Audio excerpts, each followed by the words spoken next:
ठाई ए बाबा आही केर घिड़ी आई घर में घेर करे न दरवाजो वजाए लगो छा कोन हुंदी शादी हुई ते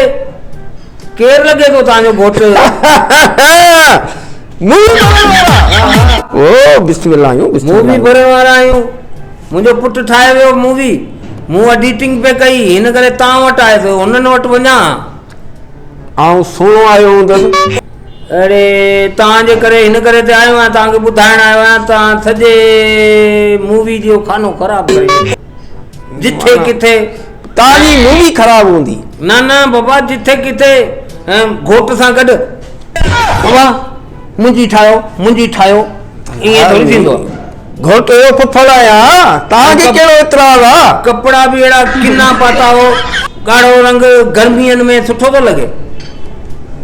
खे उनन पारायो घोटे कोन पारायो ये वेठा आयो घोट सा गड कने पियो लगे ये कारो गडे कोन ये वही रंग इंसान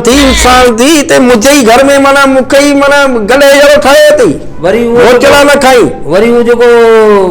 वलीमे में मानी बा खाओ छा कयो मां मुर्गी वाली बूटी जेकी आ रान वाली पूरी मुंह में विधी आई कढी ते हड्डी निकती आयो जाहिर त हड्डी निकरदी त फजीलत त खायो ना पो रान जी अगर वक्त में विधी मां त वापसी में हड्डी भी खाई वणा सब गडे बिलो डिठो वई आ हड्डी कढी मां पासे में जो वीडियो मूवी वारो आ ना उनके हड्डी कोन दी मां मुखा गलती आ थी ना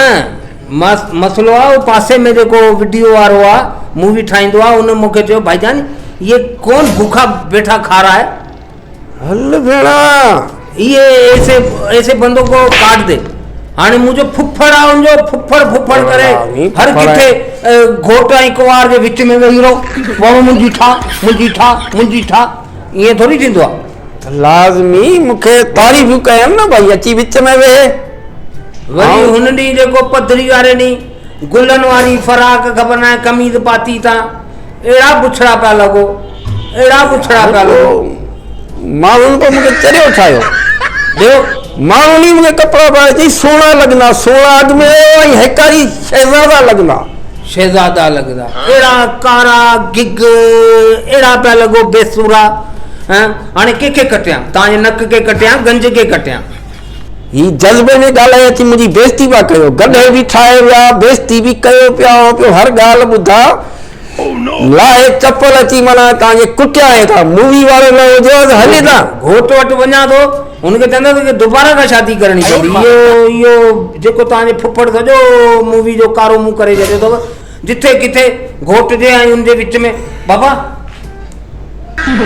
ये करे पा आओ सोनो आया ने करे तागा माना बर्दाश्त कर बोदे ता निकरी किन्नो मुंह खड़ी हले था आयो आ मूवी वारो लूसी